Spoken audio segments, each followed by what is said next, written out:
Good morning students. I hope आप लोग बहुत अच्छे होंगे, अच्छे से पढ़ाई कर रहे होंगे। तो पिछले क्लास जो था हम लोग अगस्त कॉम्ट के सिद्धांत को, अगस्त कॉम्ट के जीवनी को अध्ययन किए थे। आप लोगों को समझ में भी आया होगा। तो आज की इस क्लास में जो है हम लोग अगस्त कॉम्ट का जो सिद्धांत है, जो नियम है, वह है 3 स्तरों का नियम, जिसको आज हम लोग अध्ययन करेंगे। ये टॉपिक को देखें तो आपके ग्रेजुएशन पार्ट 3 में भी है और आपका एमए में भी है। तो दोनों को जो है हम लोग कवर करेंगे बहुत ही अच्छे से।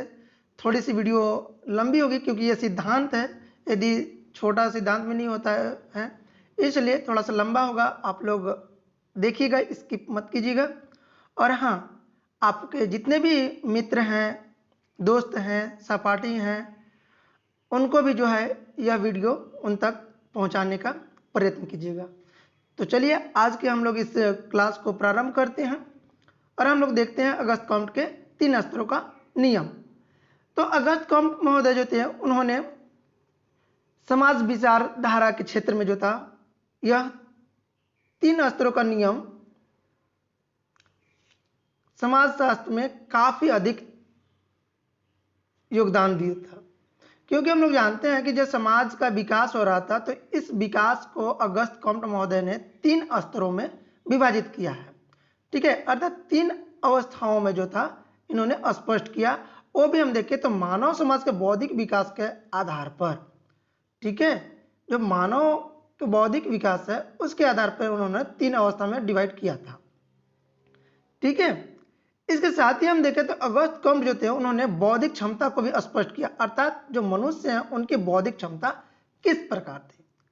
ठीक है, तो अगस्त कॉम्ट महोदय जो थे उन्होंने सन 1822 में वे अपनी 24 वर्ष की आयु में इस नियम को प्रस्तुत किया था। जिस तरह से आप लोग पिछले क्लास में देखे थे कि अगस्त कॉम्ट महोदय जो थे उन्होंने 16 से 18 वर्ष की आयु में गणित के ऊपर बहुत अच्छे से व्याख्यान दिया था। ठीक है, तो यहां पे हम देखें तो लगभग 24 वर्ष की अवस्था में जो था इन्होंने इस नियम का प्रस्तुत किया। ठीक है, और जो काफी मान्यता प्राप्त हुआ, लोगों ने इस नियम को अधिक पॉपुलैरिटी दिया। ठीक है, इसके साथ ही हम देखें तो प्राकृतिक तथ्यों के तरह समाज के विकास में भी कुछ निश्चित नियमों के आधार पर था। ठीक है, अर्थात यदि हम देखें तो प्राकृतिक जो नियम था उस आधार पर भी कुछ नियम बने थे, लेकिन वास्तव में जो वास्तविकता में हम देखें तो 3 स्तर के नियम को समझे बिना हम इस सिद्धांत को और समाजशास्त्र की अवधारणा को स्पष्ट नहीं समझा जा सकता। ठीक है, अर्थात जो अगस्त कॉम्ट महोदय थे उनके द्वारा जो ये दिया गया था सिद्धांत, ठीक है, और भी आगे जो सिद्धांत दिए हैं इन्होंने, इन सभी सिद्धांतों को समझने से पहले जो है हमें इस 3 स्तरों का सिद्धांत को समझना अति आवश्यक होगा। ठीक है, तो यहां पे जो एक समाजशास्त्री हैं फ्लेचर महोदय, उन्होंने बताया कि मानसिक तथा सामाजिक विकास के 3 अवस्था सहयोग की अनुभूति व्यक्ति तथा समाज के चिंतन और क्रिया से संबंधित है। ठीक है, अर्थात जो समाज का विकास हुआ है उसकी अवस्था 3 अवस्था से है। ठीक है, उन्होंने 3 अवस्था से बताया। उन्होंने बताया कि सहयोग, ठीक है, अनुभूति और व्यक्तियों के चिंतन की क्रिया के द्वारा जो है इस समाज का विकास हो रहा है। ठीक है, अर्थात एक सामाजिक विज्ञान और आधारशिला रखते हुए अगस्त कॉम्ट जो थे उन्होंने समाज के अधिकांश व्यक्ति लगभग समान रूप से चिंतन करते हैं। ठीक है, मतलब हम देखें तो जो समाज के अन्य समाज विज्ञानी थे उन्होंने सामान्य रूप से चिंतन करते थे और लगभग सब कुछ उस लेवल में देखते हैं, लेकिन एक निश्चित अवधि में समाज के चिंतन की किसी विशेष अवस्था से संबंधित माना जा सकता है। ठीक है, लेकिन अगस्त कॉम्ट महोदय जो थे उन्होंने एक निश्चित अवधि में जो है इस 3 स्तरों को उन्होंने बताया था। ठीक है, दूसरे शब्दों में देखिए इन्होंने बताया है कि सामाजिक विकास का अध्ययन मानव के बौद्धिक विकास की अवस्थाओं का के स्तर के आधार पर किया जा सकता है। अर्थात जो मानव है उनके विकास के अध्ययन जो है उनके बौद्धिक विकास मतलब उनकी ज्ञान शक्ति, जो ज्ञान है उसके आधार पर तीन आधारों से, ठीक है, तीन अवस्थाओं से जो है इनको हम विभाजित कर सकते हैं। ठीक है, तो यहाँ पे कॉम्ट महोदय जो थे उन्होंने तीन तरह से जो है बौद्धिक विकास के बारे में बताया। पहला ही इन्होंने बताया धार्मिक स्तर, ठीक है, पहला ही इन्होंने बताया धार्मिक स्तर, दूसरा पराभौतिक अथवा तात्विक स्तर, और तीसरा जो है इन्होंने बताया प्रत्यक्षवादी या वैज्ञानिक स्तर। और इन तीनों स्तरों के द्वारा जो है इन्होंने स्पष्ट किया कि मानव का विकास जो है इन्हीं तीनों अवस्थाओं के आधार से जो है आगे बढ़ा है और वर्तमान में जो है वैज्ञानिक स्तर आया हुआ है। ठीक है, यहां पे हम देखते हैं, यहां पे देखिए अगस्त कॉम्ट जो महोदय जो थे उन्होंने स्पष्ट किया कि हमारे सभी प्रमुख विचार तथा ज्ञान के प्रत्येक शाखा तीन सैद्धांतिक स्तरों से होकर गुजरती है, जिन्हें हम धर्मशास्त्र अथवा काल्पनिक, ठीक है, काल्पनिक स्तर, तात्विक अथवा अमूर्त स्तर एवं वैज्ञानिक या प्रत्यक्षवादी स्तर कहते हैं। ठीक है, अर्थात इन्होंने बताया था कि तीन स्तरों के द्वारा जो है हमारा समाज का विकास हो रहा है। ठीक है, जिसमें उन्होंने बताया धर्मशास्त्रीय अथवा काल्पनिक, मतलब जो पहला स्तर था वो धर्मशास्त्रीय स्तर, और इसी को जो था इन्होंने काल्पनिक स्तर भी बताया, और दूसरा इन्होंने बताया तात्विक अथवा अमूर्त, एवं तीसरा जो इन्होंने बताया था वैज्ञानिक या प्रत्यक्षवादी स्तर। ठीक है, इसमें यदि हम देखें तो अब्राहम और मॉर्गन जो है उन्होंने बताया, ठीक है, इन्होंने एक व्यक्ति रूप में इसे बताने का प्रयत्न किया। ठीक है, अर्थात हम देखें तो एक व्यक्ति अपने बचपन के अधिक प्राकृतिक शक्तियों के प्रति अनेक प्रकार के अंधविश्वासों से घिरा हुआ होता है। ठीक है, मतलब जो बचपन होता है किसी व्यक्ति का वह अनेक प्रकार के अंधविश्वास होता है। ठीक है, अंधविश्वास कहने का तात्पर्य है जो बस काल्पनिक दृष्टिकोण से जो है हम उसके ऊपर विश्वास करते हुए चले जाते हैं। ठीक है, मतलब इन्होंने एक व्यक्ति का जीवन के आधार पर जो है इन्होंने बताया था। दूसरा इन्होंने जो युवावस्था में बताया, उन्होंने बताया कि वही व्यक्ति धर्म अंधविश्वास को छोड़कर तात्विक अथवा विश्व संबंधी सिद्धांतों के आधार पर चिंतन करने लगता है। ठीक है, कहने का तात्पर्य यह है कि जो व्यक्ति होता है बचपन में तो क्या होता है अंधविश्वास के रूप में घिरा हुआ होता है, लेकिन जब युवावस्था में आता है तो थोड़ा सा धार्मिक और अंधविश्वास को छोड़कर तात्विक आधार पे वो चिंतन करने लगता है। और अर्थात हम देखें तो वह जो भी घटना घटती है उसके कारण को जानने का कोशिश करता है, चिंतन करता है कि आखिर ये घटना घटा कैसे। ठीक है, अब इसी में जो हुआ है व्यक्ति अपने नैतिक मानदंड को भी उसमें सम्मिलित करता है कि आखिर ये घटना घटा तो ये नैतिक या अनैतिक है। ठीक है, और तीसरा जो आपका आता है वृद्धा अवस्था, इस अवस्था में जो है इन्होंने बताया कि व्यक्ति दृष्टिकोण से कहीं अधिक व्यवहारिक हो जाता है। ठीक है, मतलब जो लास्ट में आता है जो वृद्धावस्था वो बहुत अधिक व्यवहारिक हो जाता है और तथा वो वैज्ञानिक और प्रत्यक्षवादी ढंग से विचार करने लगता है। मतलब कि हर चीज को जो व्यक्ति होता है अंतिम में, ठीक है, वृद्धावस्था में वैज्ञानिक दृष्टिकोण और प्रत्यक्षवादी कहने का तात्पर्य है कि जिसको हम अवलोकन कर सके, निरीक्षण, परीक्षण, वर्गीकरण कर सके। इस तरह से जो है व्यक्ति अपनी वृद्धावस्था में वह अपना चिंतन करने लगता है। ठीक है, तो अर्थात अब्राहम और मॉर्गन जो थे उन्होंने चिंतन के तीन स्तरों के सिद्धांत को एक व्यक्तिगत जीवन के रूप में परिभाषित किया था। ठीक है, इसके साथ हम देखें तो इसमें क्या है कि कॉम्ट ने यह स्पष्ट किया कि चिंतन की अवस्था में सामाजिक विकास का एक घनिष्ठ संबंध है। ठीक है, अर्थात जो कॉम्ट है उन्होंने सामाजिक विकास के और इन तीनों के जो अवस्थाएं हैं इसमें काफी घनिष्ठता है। ठीक है, मतलब काफी अधिक जुड़ाव है, जिसके अधिकांश व्यक्ति मस्तिष्क के चिंतन के जिस स्तर पर होता है वह सामाजिक विकास भी उसी स्तर से संबंधित होता है। ठीक है, कहने का तात्पर्य है कि व्यक्ति जैसे जैसे उसका चिंतन स्तर बढ़ता है वह व्यक्ति उतना ही अधिक बौद्धिक विकास करते हुए आगे बढ़ता है। ठीक है, तीन विकास के जो बौद्धिक विकास के तीन स्तर है उनको हम लोग चलिए आगे समझते हैं। ठीक है, आई होप आप लोगों को समझ में आ रहा होगा। यदि आप लोगों को समझ में नहीं आ रहा होगा तो आप लोग जरूर एक बार कमेंट करेंगे कि सर हमें ये समझ में नहीं आ रहा है, तो हम आपको पुनः अगले क्लास में जो है समझाने का कोशिश करेंगे। और इसकी जो है आपको पीडीएफ भी मिल जाएगा, आप लोग डिस्क्रिप्शन में देखिएगा, वहाँ पे पीडीएफ अवेलेबल होगा, वहाँ से आप लोग डाउनलोड करके और अच्छे से अध्ययन कर पाइएगा। ठीक है, चलिए पहला यहाँ पे आता है आपका धार्मिक अथवा काल्पनिक स्तर अर्थात थियोलॉजिकल स्टेज। ठीक है, यहाँ पे देखिए धार्मिक अथवा काल्पनिक स्तर, जिसको हम लोग थियोलॉजिकल स्टेज बोलते हैं। यहाँ पे जो है अगस्त कौन मानवीय चिंतन के बौद्धिक विकास का प्रारंभिक स्तर मानते हैं, अर्थात जो मानव है ना उसके प्रारंभिक स्तर जो है आपका धार्मिक अवस्था में ही होता है। ठीक है, और इस अवस्था में जो है हम देखें तो इस अवस्था को जो है आदि मानव का चिंतन स्तर कहा जाता है। ठीक है, मतलब आदि मानव का चिंतन मतलब सबसे पहला सबसे प्रारंभिक चिंतन इस अवस्था को माना जाता है। इस अवस्था में व्यक्ति यह समझता है कि संसार के प्रत्येक वस्तु अथवा प्रत्येक घटना के पीछे कोई दैवीय अलौकिक शक्ति काम कर रही है। ठीक है, देखिए धार्मिक से साफ पता चल रहा है कि यह अवस्था किस प्रकार के हमें बता रहा है। तो यह अवस्था जो है वो कहता है, अगस्त हम कहते हैं कि समाज में जो भी घटनाएं घटती है, ठीक है, यहाँ पे देखिए लिखा हुआ है कि प्रत्येक घटना के पीछे कोई दैवीय और अलौकिक शक्ति काम कर रही है। ठीक है, वो प्रत्येक घटना उसके कारण अथवा परिणाम, मतलब कारण भी और परिणाम भी दोनों ईश्वर आधार अथवा अलौकिक शक्तियों की इच्छा के रूप में देखता और मानता है। आज हम लोग भी क्या करते हैं, कोई भी काम होता है तो उसके पहले हम लोग क्या कहते हैं, यह ईश्वर की इच्छा है जिसकी वजह से हम काम कर रहे हैं। और जब रिजल्ट भी आता है, अच्छा भी आता है बुरा भी आता है, तो हम लोग क्या कहते हैं, ये सब भगवान का ही है, भगवान के द्वारा ही जो है ना हमारे रिजल्ट अच्छा आया या खराब आया है। ठीक है, इस पर ये हम इच्छा को मानते हैं।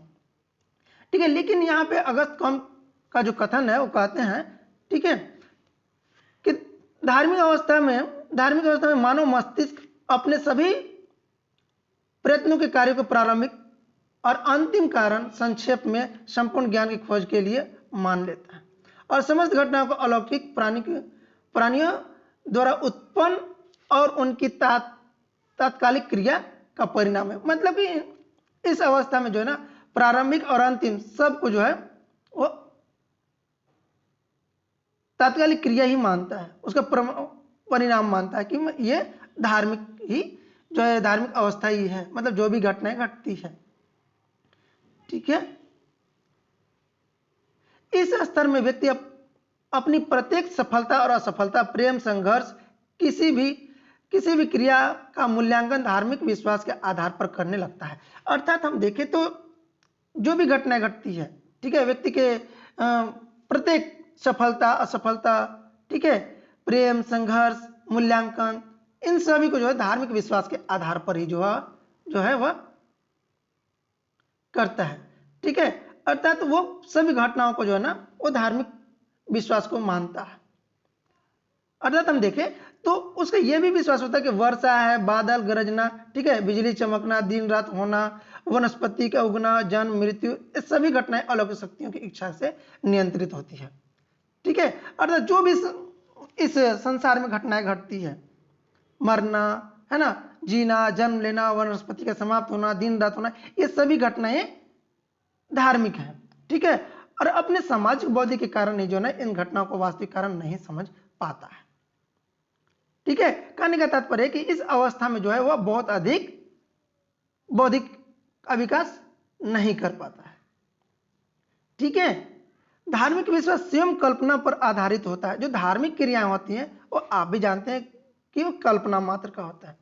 ठीक है, हम भगवान के समक्ष जाते हैं और वहां पे क्या करते हैं, प्रेयर करते हैं, तो क्या है, एक कल्पना मात्र है, हम देखते नहीं है भगवान को, लेकिन बस हम मानते हैं, हाइपोथेसिस बनाते हैं कि इस मंदिर में ये भगवान है, इस मंदिर में ये भगवान है, आगे भी हम लोग देखेंगे। ठीक है, तो अगस्त कॉम्ट ने इस स्तर को जो है धार्मिक अथवा काल्पनिक स्तर कहा था। ठीक है, अर्थात ये जो अवस्था है आपका धार्मिक और काल्पनिक अवस्था माना, मतलब कि पूरी तरह से काल्पनिक है। ठीक है, इसके साथ ही हम देखें तो इस अवस्था में जो था अगस्त कॉम्ट महोदय, इस अवस्था अर्थात धार्मिक अवस्था जो है, इस अवस्था में 3 और उप स्तर उन्होंने दिया था। पहला इसमें दिया आपका जीवित सत्तावाद अथवा प्रेतवाद, ठीक है, जिसको हम लोग फेटिसिज्म बोलते हैं। इसमें इन्होंने क्या बताया कि धार्मिक स्तर कि यह सबसे पहली अवस्था है जो जीवित सत्तावाद है। ठीक है, जो धार्मिक स्तर है इसकी जो है यह पहली अवस्था मानते हैं इन्होंने ये। ठीक है, इस स्तर में व्यक्तियों को यह विश्वास होता है कि प्रत्येक जड़ तथा चेतन वस्तु में जीवित होता है। ठीक है, मतलब कि प्रत्येक वस्तु में जो है जड़ या चेतन, ठीक है, जैसे कहने का तात्पर्य है कि वृक्ष हो, ठीक है, पौधा हो, नदी हो, पहाड़ हो, पत्थर हो, ठीक है, किसी न किसी अलौकिक शक्तियों का वास होता है। जैसे हम ये लोग क्या करते हैं, शाम का टाइम होता है या फिर रात होता है तो उस समय हम लोग पेड़ के पत्ती को या फल को नहीं तोड़ते हैं। क्यों? ये मानते हैं कि इस पेड़ में क्या है, जीवित आत्मा है ना, ईश्वर का वास है, इस वजह से हम इसको नहीं तोड़ते हैं। ठीक है, कहने का तात्पर्य है कि हम लोग ये विश्वास होता है कि इसमें भी क्या है, एक जीव है। ठीक है, और इस जीव को रात में या शाम टाइम नहीं तोड़ना चाहिए या फिर नहीं उसको लॉस करना चाहिए। ठीक है, एक ऐसे जीवन में मानवीय क्रियाओं पर अच्छा और बुरा प्रभाव डालता है। ठीक है, जिसके फलस्वरूप चिंतन इस आरामिक स्तर के व्यक्तियों में आत्मा तथा भूत प्रेत जैसे विश्वास प्रबल होता है। ठीक है, अर्थात हम देखते हैं कि हर वस्तु में क्या करते हैं, हम लोग आत्मा देखते हैं, है ना, भूत प्रेत देखते हैं। जैसे आप देखे होंगे कि एक जो प्रहलाद का स्टोरी सुने भी होंगे कि प्रहलाद जो थे उन्होंने बताया था कि हर कण कण में आत्मा है, भगवान रहते हैं। ठीक है, तो मतलब हर जगह पे जो है अलौकिक शक्ति है, आत्मा है, उसमें हम लोग विश्वास करते हैं। और यदि हम देखें तो व्यक्ति जादू टोना जैसी क्रियाओं को विभिन्न पदार्थों में व्यक्त जीवित सत्ता का प्रदर्शन करने का प्रयत्न करता है। अर्थात हम देखें तो जो जादू टोना करते हैं, ठीक है, आप लोग देखे होंगे जो भूत प्रेत का जो निवारण करते हैं वो क्या करते हैं, अपने देवताओं को खुश करने के लिए क्या करते हैं, प्रयत्न करते रहते हैं। ठीक है, कि हमारे देवी देवता खुश रहे और जिसके भी समस्या हो, जो भी उनको कष्ट हो, वो कष्ट समाप्त हो सके। ठीक है, प्रत्येक हम देखें तो व्यक्तियों में जनजाति आदि मानव की विशेषता युक्त होती है और प्रत्येक पदार्थ में किसी न किसी आत्मा का निवास में विश्वास करते हैं। ठीक है, अर्थात जो भी पदार्थ है, जो भी वस्तु है ना, उन सभी में आत्माओं का निवास होने का विश्वास करते हैं। इस जो आपका जीवित सत्तावाद अथवा प्रेतवाद है, इसमें बहुत अधिक ये विश्वास किया जाता है कि हर वस्तु में जो है क्या है, परमात्मा होते हैं, अर्थात आत्मा होते हैं। ठीक है, तो पहला इन्होंने बताया जीवित सत्तावाद अथवा प्रेतवाद। दूसरा जो था इन्होंने धार्मिक स्तर में बताया बहुदेववाद अर्थात पॉलीथेइज्म। अर्थात इसमें हम देखें तो दूसरा स्तर में बताते हैं कि बहुदेववाद अथवा बहु ईश्वरवाद। कहने का तात्पर्य है कि इस स्तर में जो था बहुत प्रकार के देवी देवताओं का विश्वास करने लगे। मतलब एक लंबे समय तक जो है मानव का चिंतन प्रेत आत्माओं और विश्वासों में बंधा रहा, लेकिन मानव चिंतन का कुछ विकसित हुआ और वह धीरे धीरे समझने लगा कि प्रत्येक पदार्थ में जीवन रहता है और ना ही मनुष्य से सभी व्यवहार प्रेतात्मा प्रभावित होते हैं। ठीक है, कहने का तात्पर्य यह है कि ये विश्वास करते थे कि अलग अलग कार्यों के लिए जब अलग अलग देवी देवता होते हैं, है ना, तो हम क्यों ना सभी के लिए अलग अलग पूजा पाठ करें। ठीक है, अर्थात कहने का तात्पर्य है कि हम आज वर्तमान में क्या है, भिन्न भिन्न प्रकार से जो कार्य करते हैं वो अलग अलग देवी देवताओं को प्रसन्न करते हैं और उनके द्वारा हम अपनी आवश्यकताओं को पूरा करते हैं। कहने का तात्पर्य है कि जब अलग अलग प्रकार से, जैसे हम देखें तो यहां पे देखें तो बहुत देववाद मतलब कि भिन्न भिन्न प्रकार के देवी देवताओं होने का के ऊपर जो है हम लोग विश्वास करने लगते हैं। जैसे हम देखें तो सभी देवी देवताओं को प्रसन्न करने के लिए हम जो है अप्रसन्नता का परिणाम मानते हैं। ठीक है, उदाहरण के लिए यदि हम देखें तो अतिवृष्टि या अनावृष्टि के लिए इंद्र को, ठीक है, आंधी तूफान के लिए जो है वायु देवता को, और निर्धनता के समृद्धि के लिए लक्ष्मी को, है ना, और भिन्न भिन्न प्रकार के विश्वास करते हैं। ठीक है, यदि हम देखें तो शक्तिशाली के लिए हनुमान जी का आराध्य करते हैं। मतलब कि भिन्न भिन्न कार्य के लिए जो है हम भिन्न भिन्न देवी देवताओं को आराधना करते हैं और उनके द्वारा जो है हम उनमें विश्वास करते हैं। तो ये जो है हम देखें तो आपका बहुदेववाद, मतलब कि भिन्न भिन्न प्रकार के देवी देवताओं को हम लोग क्या करते हैं, उनके कार्य के अनुसार उनको पूजा पाठ करते हैं, उनको मनाते हैं।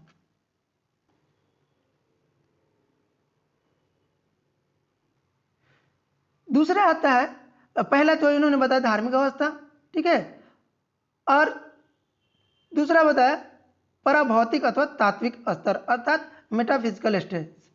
इसमें इन्होंने जो है बताया कि ये जो 3 स्तरों के सिद्धांत का दूसरा स्तर पराभौतिक अथवा तात्विक स्तर है, जो धार्मिक और वैज्ञानिक स्तर का बीच की दशा को स्पष्ट करता है। अर्थात यहाँ पे जो है तार्किक के साथ साथ अमूर्त शक्तियों के में भी विश्वास का समावेश होता है। कहने का तात्पर्य है कि धार्मिक स्तर में पूरी तरह से कल्पना था, ठीक है, और जो तीसरा इन्होंने बताने वाले हैं जो प्रत्यक्षवाद, तो उसके बीच का है, मतलब कि जो धार्मिक और प्रत्यक्षवाद के बीच का जो अवस्था आता है वो आपका तात्विक स्तर आता है। अर्थात यहाँ पे हम जो है प्रत्येक घटना को जो है घटनाओं के कारण की खोज करना चाहता है, ठीक है, अर्थात जो भी घटना घटता है उसके पीछे के कारण क्या है, लेकिन फिर भी जो है इस अवस्था में जो है वह अध्यात्म को, ईश्वर को भी मानता है, ठीक है, मतलब कि प्रत्येक घटना के पीछे ईश्वर प्रत्यक्ष रूप से विद्यमान तो नहीं है, ठीक है, लेकिन फिर भी अदृश्य, निराकार और अमूर्त पराभौतिक शक्ति मनुष्य के सभी व्यवहारों को, घटनाओं को प्रभावित करता है, ठीक है, मतलब प्रत्यक्ष रूप से उसको प्रभावित नहीं करता, लेकिन अप्रत्यक्ष रूप से उसे प्रभावित करता ही है, ठीक है। इसीलिए जो है इस अवस्था को तात्विक स्तर या पराभौतिक स्तर इन्होंने बताया था, ठीक है। तार्किक स्तर पर ईश्वर को एक ऐसा अमूर्त शक्ति के रूप में देखा जाने लगा जो सभी प्राणियों में विद्यमान है। अर्थात इस अवस्था में भी ईश्वर है लेकिन अमूर्त रूप में है, और ये प्रत्यक्ष नहीं बल्कि अप्रत्यक्ष रूप से हमारे समक्ष उपस्थित है। कॉम्ट के अनुसार जो है पराभौतिक स्तर में जो केवल प्रथम स्तर का ही संशोधित रूप है, मस्तिष्क वह मानने लगता है कि अलौकिक शक्तियों की अपेक्षा कुछ अमूर्त शक्तियां ही वास्तविक सत्ता के रूप में सभी जीवों को विद्यमान रहती है, अथवा गुणात्मक मानवीकरण तथा उनके सभी तरह की घटनाओं को उत्पन्न करने की शक्ति होती है। मतलब यहाँ पे हम देखें तो गुणात्मक मानवीकरण मतलब मानवी किस तरह से मानव में एक जो सेंसिटिव प्रारंभ होती है, उस चीज को जो है इस अवस्था में देखा जाता है। अर्थात हर घटना के पीछे उसके कारण को भी समझना अति आवश्यक होता है, ठीक है। इसमें हम देखें तो व्यक्ति अपने आप को यह मानने लगता है कि कौन सा नैतिक कार्य है और कौन अनैतिक कार्य है, ठीक है। अर्थात नैतिक और मानवीय गुणों को जो है विकसित करना और मानव जीवन को सबसे प्रमुख लक्ष्य मानता है, अध्यय मानता है, ठीक है। अर्थात अपनी प्रकृति के अमूर्त होते हुए मानवीय क्रियाओं को व्यापक रूप से प्रभावित करता है, और इसी आधार पर जो है पराभौतिक स्तर और तात्विक स्तर को भी देखने के लिए हमें मिलता है। कहने का तात्पर्य है कि हर घटनाओं को जो है वो मानवीय गुणों के आधार पर देखना प्रारंभ करता है कि कौन नैतिक है और कौन अनैतिक है। तीसरा जो स्तर आता है प्रत्यक्षवादी या वैज्ञानिक स्तर। यह जो स्तर है अगस्त कॉम्ट के अनुसार यह अंतिम स्तर आता है, ठीक है, जिसमें प्रत्यक्षवादी स्तर का नाम दिया जाता है, ठीक है, जिसका प्रत्यक्षवादी स्तर नाम दिया जाता है। इसमें हम देखें तो मनुष्य धार्मिक और काल्पनिक विचारों को छोड़कर केवल उन्हीं स्तर को वास्तविक मानता है जिन्हें प्रत्यक्ष रूप से देखा जा सकता है, ठीक है। अर्थात ये जो प्रत्यक्षवादी स्तर होता है यहाँ पे ये काल्पनिक और धार्मिक दृष्टि को पूरी तरह से छोड़ देता है, नकार देता है, और इसमें जो है इस स्तर में जो है वास्तविक किसी को मानता है जो प्रत्यक्ष रूप से देखा जाता है, मतलब कि घटना का प्रत्यक्ष रूप से अवलोकन करके तर्क के आधार पर उनको विवेचना करने की विज्ञान है, ठीक है। अर्थात तर्क के आधार पर जो है उसको विवेचना करता है। अर्थात कॉम्ट जो है उन्होंने यह सिद्धांत को जो था 19वीं शताब्दी के समय माना था, ठीक है। इस स्तर में व्यक्ति की किसी घटना के कारण और परिणाम व्याख्या अलौकिक शक्ति अथवा भावनात्मक आधार पर नहीं रहते हैं, ठीक है। कहने का तात्पर्य है कि इस अवस्था में आकर जो है अगस्त कॉम्ट महोदय जो है अलौकिक और भावनात्मक आधार पर नहीं देखते हैं, बल्कि इस अवस्था में जो था किसी भी घटना को जो है इन्होंने विश्लेषण, अवलोकन और परीक्षण, वर्गीकरण, तार्किक आधार पर पर जो है इस अवस्था में उसका विवरण देते हैं। ठीक है, कॉम्ट जो थे इन्होंने बताया कि प्रत्यक्षवादी अवस्था में मानव मस्तिष्क निरपेक्ष धारणाओं, ठीक है, और सृष्टि की उत्पत्ति व लक्ष्यों के विभिन्न घटनाओं के कारण के अर्थ को खोज को त्याग देता है तथा मस्तिष्क में उसकी घटनाओं को घटित होने के क्रम में उनकी समानता में संबंधित नियमों को अध्ययन के लिए करने लगता है। अर्थात कोई भी घटना जो घटता है उसमें क्रम है या नहीं है, उसमें समानता है या नहीं, इन सभी को वह देखने लगता है, अलौकिक घटनाओं को पूरी तरह से छोड़ देता है। ठीक है, जिसमें विभिन्न घटनाओं के घटित होने के नियम को अवलोकन, परीक्षण और तार्किक आधार पर समझने का प्रयत्न करता है। इसके साथ ही हम देखें तो हर घटना को जो है वस्तुनिष्ठ रूप से संचित करता है। कहने का तात्पर्य है कि कोई भी घटना घटा है उसके हूबहू उसको संचित करना, इकट्ठा करना, उसके बारे में ज्ञान अर्जन करना जो है वस्तुनिष्ठ के रूप में मानता है। ठीक है, अवलोकन की घटना वास्तविकता का होना अति आवश्यक होता है। कॉम्ट का मानना है कि मानव मस्तिष्क जब विश्व के सभी घटनाओं के नियमों और निर्देशित करने के लिए सार्वभौमिक नियमों की खोज लेता है, तब मानव चाहता है कि प्रत्यक्षवादी स्तर में अंतिम छोर तक पहुंच जाए। अर्थात जब वह नियम सार्वभौमिक हो जाता है तो वह फिर जानता है कि यह अंतिम है, अब इससे आगे नहीं जा सकता है। कहने का तात्पर्य है कि सार्वभौमिक हो जाता है। ठीक है, अगस्त कॉम्ट महोदय जो थे उन्होंने बताया कि तीन स्तरों में यह स्पष्ट किया गया कि मानव का बौद्धिक विकास एक क्रमिक प्रक्रिया के द्वारा ही आगे बढ़ता है। ठीक है, अर्थात जो आगे बढ़ रहा है इसका भी एक क्रम है और इस क्रम के आधार से जो है वह आगे आगे आगे चला जाता है। ठीक है, कहने का तात्पर्य है कि यदि हम लोग ग्रेजुएशन में आज पहुंचे हैं तो एक व्यवस्थित क्रम में आगे बढ़ रहे हैं। ठीक है, अर्थात पहली क्लास पढ़े, फिर दूसरी, तीसरी, चौथी, पांचवी, फिर जाके हम लोग ग्रेजुएशन में आज पार्ट थर्ड में और एमए में पहुंचे हुए हैं, है ना। जॉन फिलिप फिशले जो है उन्होंने बताया कि प्राय समाज के किसी समस्या का अध्ययन व्यक्तियों के 3 स्तरों के धरातल पर साथ साथ किया जाता है।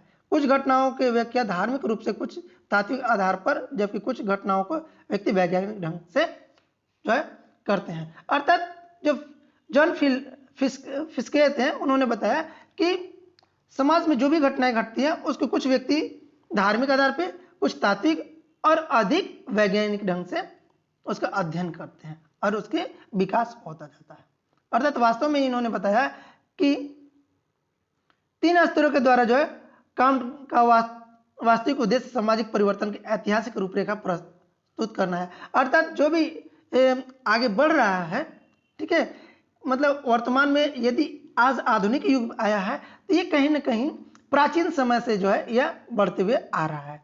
अर्थात फर्स्ट टाइम जो था, पहली स्टेज वो आपका धार्मिक था, दूसरी स्टेज जो आया वो आपका तात्विक आया और तीसरी जो है आपका प्रत्यक्षवाद आया, जिसमें हम लोग किसी भी कार्य को करने से पहले जो है हम लोग उसको तार्किक रूप से देखते हैं, अवलोकन करते हैं, निरीक्षण करते हैं, परीक्षण करते हैं, तब जाके जो है हम उस घटना का परिणाम सुनिश्चित करते हैं।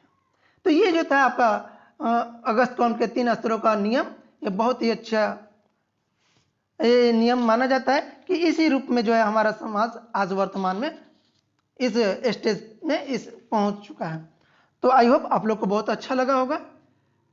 तो यदि आप लोग को अच्छा लगा होगा तो आप हमारे चैनल को सब्सक्राइब कीजिएगा और आप अपने मित्रों में जो है इसको शेयर कीजिएगा, और जब भी हम नए वीडियो बनाएं तो उसके प्राप्त करने के लिए बेल आइकन को भी दबाए प्रेस कीजिएगा। चलिए, thank you all of you.